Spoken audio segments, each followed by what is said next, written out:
Welcome back. On January 28, 1986, just 73 seconds after liftoff, the Space Shuttle Challenger broke apart, killing all 7 crew members. The immediate cause was the failure of rubber O-ring seals in a joint on the right solid rocket booster, which had become brittle in unusually cold launch conditions and couldn't contain the hot exhaust gases. These gases escaped, burned through the adjacent external fuel tank attachments and tank wall, and led to the structural failure of the vehicle. In her landmark study of the disaster, American sociologist Diane Vaughan coined the phrase the normalization of deviance.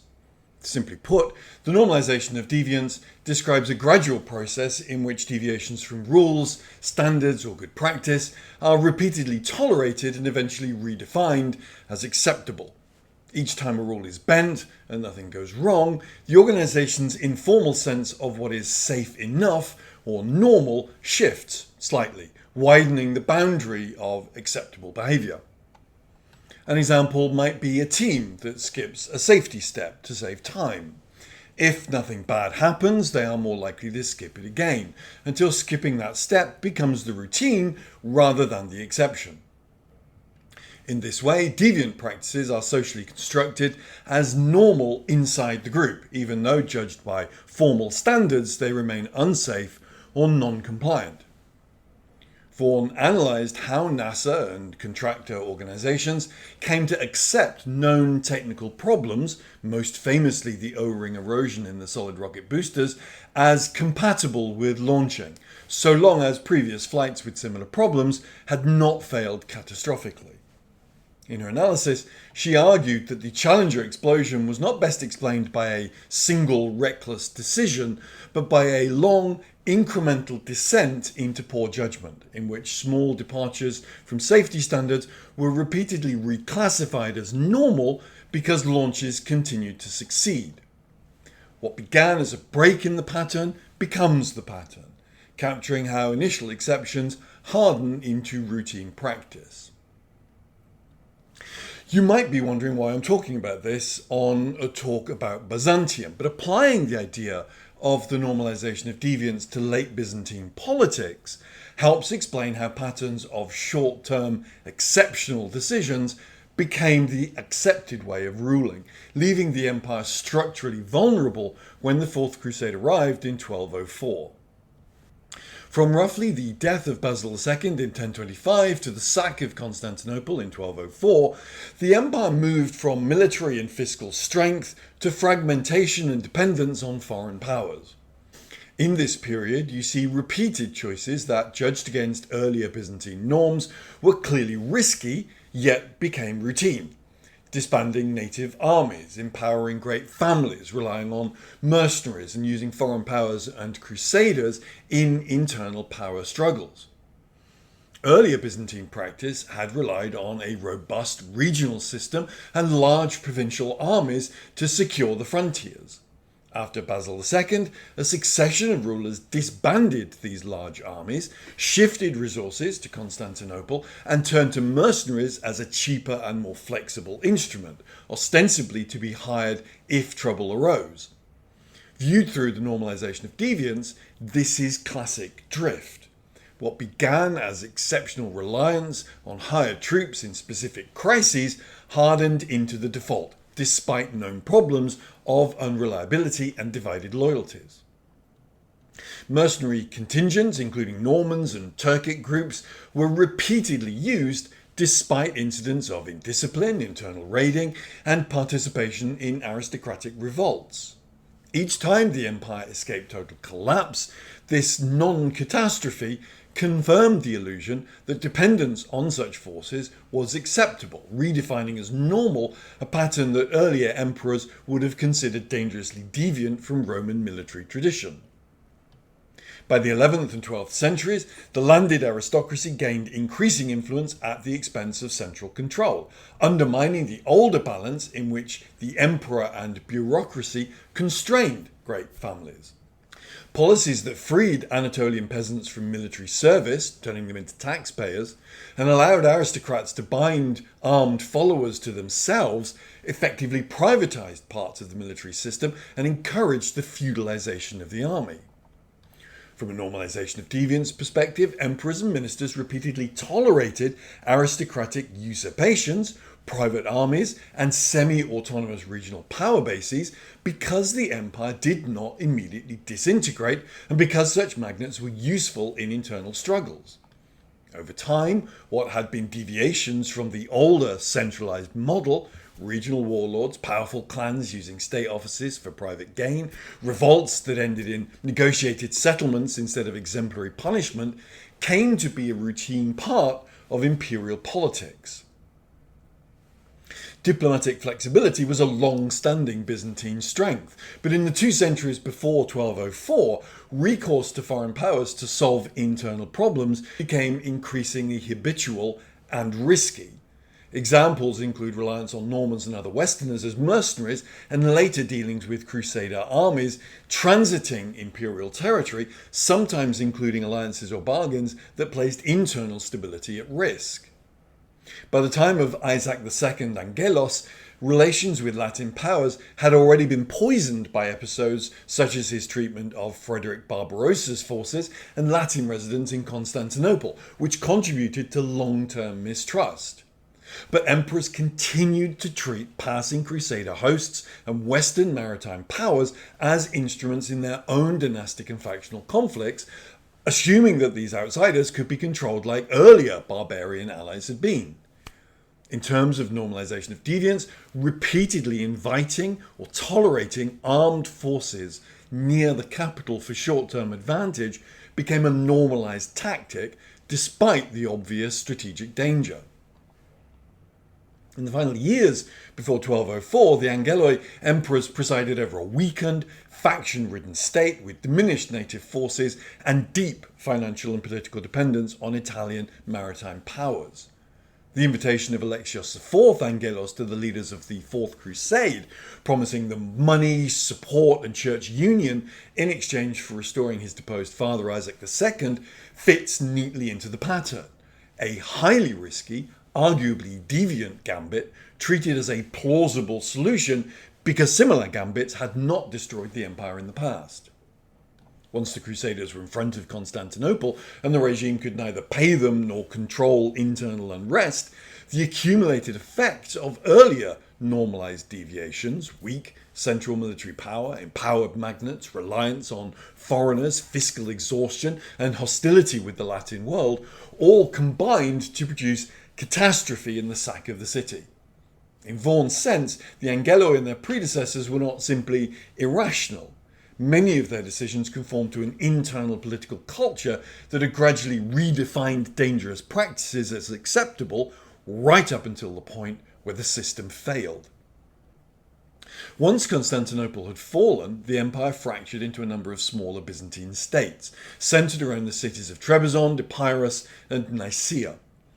Of these three, the Empire of Nicaea, less than 100 kilometers from Constantinople, was the most successful, and it's from there that the restored emperor, Michael VIII Palaiologos, was to come.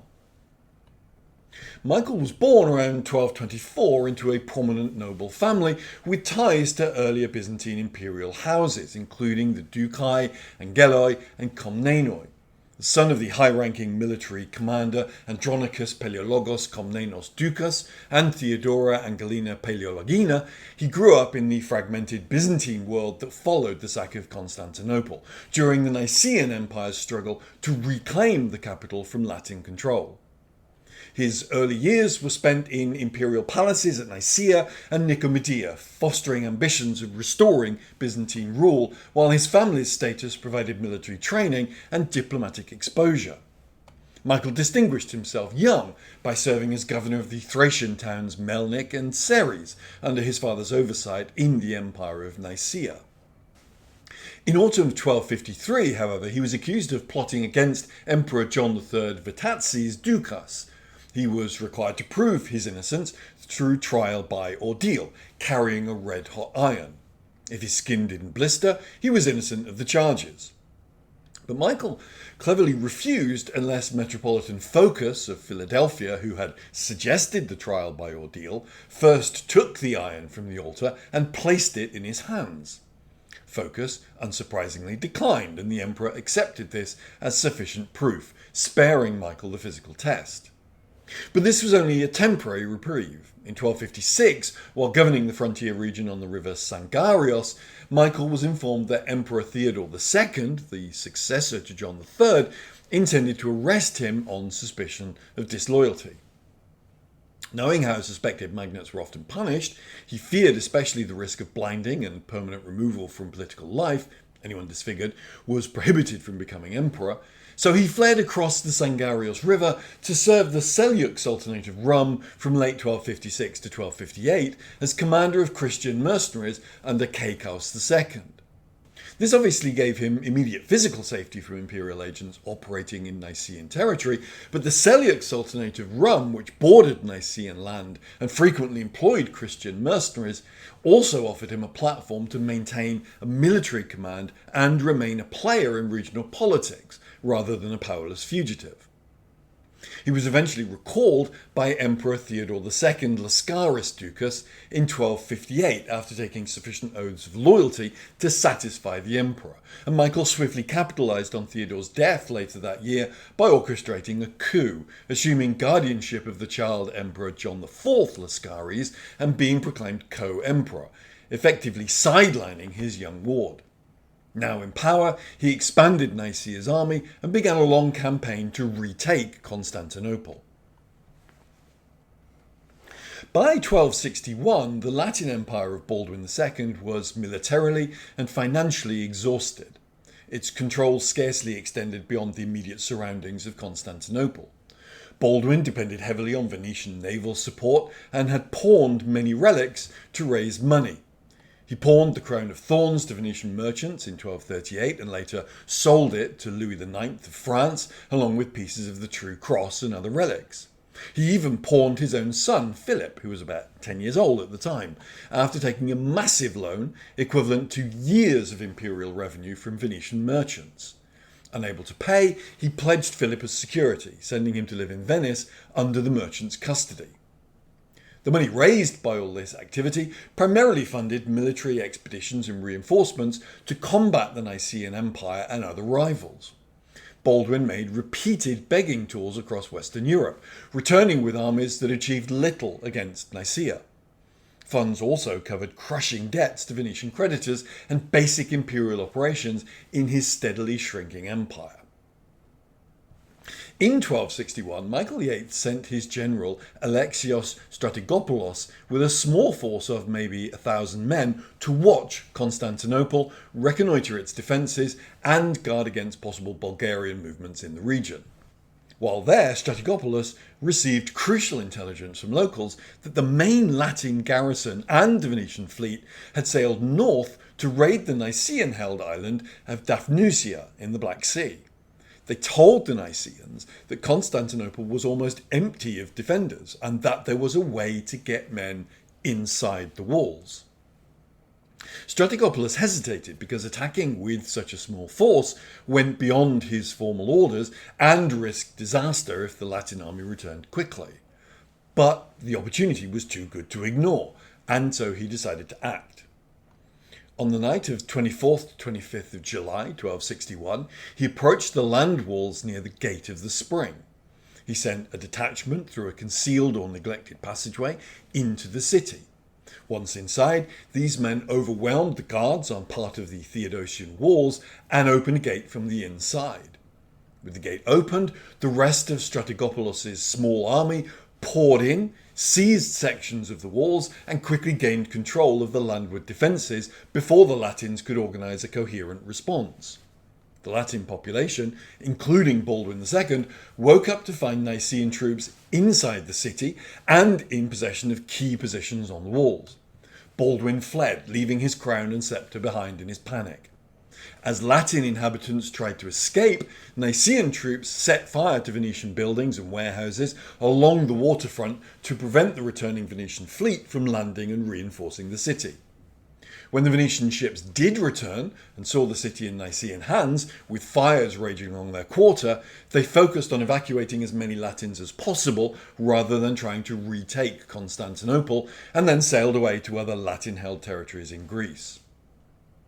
Baldwin II successfully escaped and continued to style himself Latin Emperor in exile, but the Latin Empire as a state was finished.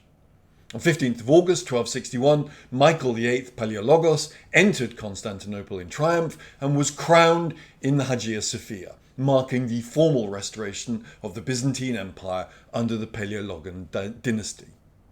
Alexios Strategopoulos was honoured and granted a triumph, the first granted to a general since Justinian's great general Belisarius over 700 years before. Quick side note, if you're wondering why it took more than a month for Michael to return to the city, it's because the date on which he returned was hugely significant. 15th of August was the Feast of the Dormition, which commemorates the death, or falling asleep as it's phrased, resurrection and bodily assumption into heaven of the Virgin Mary. Mary was hugely significant to Constantinople. She was regarded as the city's divine protectress, and her cult deeply embedded in Byzantine identity. The date allowed Michael to frame the reconquest as Mary's direct intervention against the Latin occupiers, restoring Orthodox rule in her city. The feast's themes of Mary's falling asleep and resurrection mirrored the empire's resurrection from Latin exile, with Michael presenting himself as a new Constantine. The choice of date also amplified propaganda, as Baldwin had desecrated Mary's shrines, making the recovery a sacred victory and giving legitimacy to Michael's rule. Anyway, Michael immediately set about restoring the city as the heart of a revived Byzantine Empire. He abolished Latin customs imposed during the 57 years of Frankish rule, reinstating traditional Byzantine ceremonies, institutions, and Orthodox practices. To revive the depopulated capital, whose inhabitants had dwindled to around 35,000, he actively resettled Greeks from Asia Minor and the provinces, doubling the population to approximately 70,000 by the end of his reign, while funding repairs to churches, monasteries, the seawalls, and public buildings ravaged since 1204. He expanded and reformed the military to secure his gains, enlarging the army and achieving a temporary naval revival with a fleet of up to 80 ships, bolstered by a treaty with Genoa, which provided crucial maritime support. His strategic victories, such as reclaiming much of Thrace from Bulgaria, neutralized immediate threats in Europe, though he prioritized these defenses over the Anatolian frontier, leading to gradual Turkish encroachments in the east. He also re-established the University of Constantinople, fostering scholarship that sparked a cultural revival in arts, philosophy and learning that endured into the 15th century. In foreign policy, however, Michael's diplomatic manoeuvring was controversial to say the least. To neutralise the threat of further crusades, he pursued union with the Latin Church at the Second Council of Lyon in 1274, alienating many Orthodox subjects who viewed it as a betrayal. He also neglected administrative reforms, maintaining an outdated bureaucracy while lowering Anatolian troop pay, which further weakened eastern defences. Michael's reign solidified the Palaiologan dynasty as Byzantium's last, ruling nearly 2 centuries until 1453, and extended the empire's life despite fiscal strains from constant warfare and diplomacy. He blinded and imprisoned the young John IV Lascaris in 1261, on his 11th birthday, to eliminate rival claims, a ruthless act that caused disputes within the church that lasted for decades after his death and tainted his legacy. But when he died in December 1282, he had transformed the Nicaean successor state into a restored, if greatly diminished, Roman Empire. From Michael's death in 1282 to the early 14th century, Byzantium struggled to defend the restored empire he had re-established against a ring of enemies and internal discontent. His son, Andronicus II, reversed Michael's controversial church union with Rome, but also drastically reduced the fleet and again relied heavily on foreign mercenaries, decisions that saved money in the short term but left the empire vulnerable at sea and empowered outside powers like Venice and Genoa. In Asia Minor, Turkish nobles, among them the future Ottomans, pushed steadily into Byzantine territory, while in the Balkans the empire faced pressures from Serbs, Bulgarians and the Latin princes. By the end of Andronicus II's reign, Byzantium's Asian heartland was largely lost, and the state increasingly resembled a shrinking, cash-strapped city empire centred on Constantinople and a few scattered enclaves. A destructive civil war between Andronicus II and his grandson, Andronicus III, further drained resources and accelerated the loss of frontier lands, although Andronicus III managed some limited recoveries, notably in Greece, and tried to reform the army and administration. After his early death, the empire plunged into an even more ruinous conflict between John V Palaiologos and the usurper John VI Cantacuzene, during which the Serbs carved out a large empire in the Balkans and the Ottomans established their first bridgeheads in Europe. By the mid-14th century, Byzantium had become a minor power, dependent on shifting alliances and often on Ottoman goodwill. It was into this diminished, embattled empire, surrounded by rising Ottoman power and increasingly dominated by Italian merchants, that Constantine XI Palaiologos was born in Constantinople in 1404 as a junior member of the ruling Palaiologos dynasty, whose resources and territories were now only a shadow of the revived empire of Michael VIII's day.